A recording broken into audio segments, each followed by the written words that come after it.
6h30, 9h, la matinale. Alors aujourd'hui, c'est l'anniversaire de la Tour Eiffel et demain, ce sera la journée internationale du vivre ensemble. Bonjour Samuel Grybowski.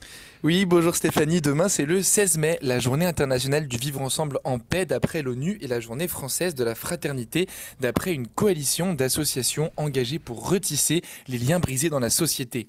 La crise écologique n'est plus approuvée. Le dérèglement environnemental n'est plus à venir, il est déjà là. Toutes les preuves abondent et nous avons bien du mal à prendre les mesures d'urgence et structurelles qui devraient s'imposer à nous. Les défis sociaux sont pressants.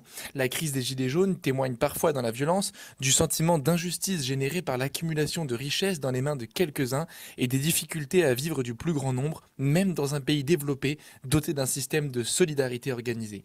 L'égalité femmes-hommes traverse une période historique de nouvelles opportunités pour rétablir un nouvel équilibre. Le racisme, l'islamophobie, l'homophobie et l'antisémitisme désignent encore et toujours des boucs émissaires comme responsables de nos maux. Face à ces défis sociaux, sociétaux, économiques et environnementaux, nous sommes nombreuses et nombreux à essayer de trouver la réponse. Aujourd'hui, des centaines d'alternatives existent déjà. Des projets associatifs ou entrepreneuriaux proposent des réponses innovantes, positives, responsables et durables à toutes ces crises cumulées. Elles appellent de leur vœu une transition, voire une révolution. Pourtant, la question se pose.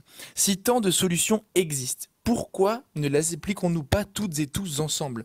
Pourquoi ne décidons-nous pas de mettre fin à ces processus destructeurs face auxquels nous avons encore les moyens d'agir, à condition que cela soit tout de suite?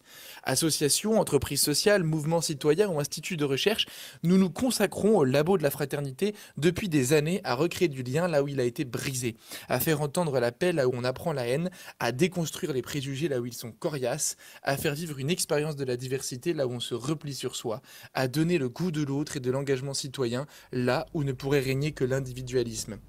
La fraternité ne pourrait-elle pas être ce ciment qui nous manque pour donner de la puissance à nos actions collectives? Selon le baromètre de la fraternité qui sort demain, aujourd'hui en exclusivité dans le Parisien, 3 Françaises et Français sur 4 pensent en effet que l'action collective et les échanges entre personnes différentes est importante, voire indispensable, et près de 81% des Français interrogés expriment que la diversité est une bonne chose. Pour que la fraternité, conclusion de la devise républicaine, descende de nos frontons, pour qu'elle s'incarne dans la coopération, pour que la paix soit une préparation de chaque jour, faisons de la fraternité la priorité absolue de nos politiques publiques, la seule fin ultime de toutes nos actions sociales. Merci beaucoup Samuel. Faisons de la fraternité la priorité absolue de nos politiques publiques. On retient votre appel. Merci beaucoup à vous et très très belle semaine.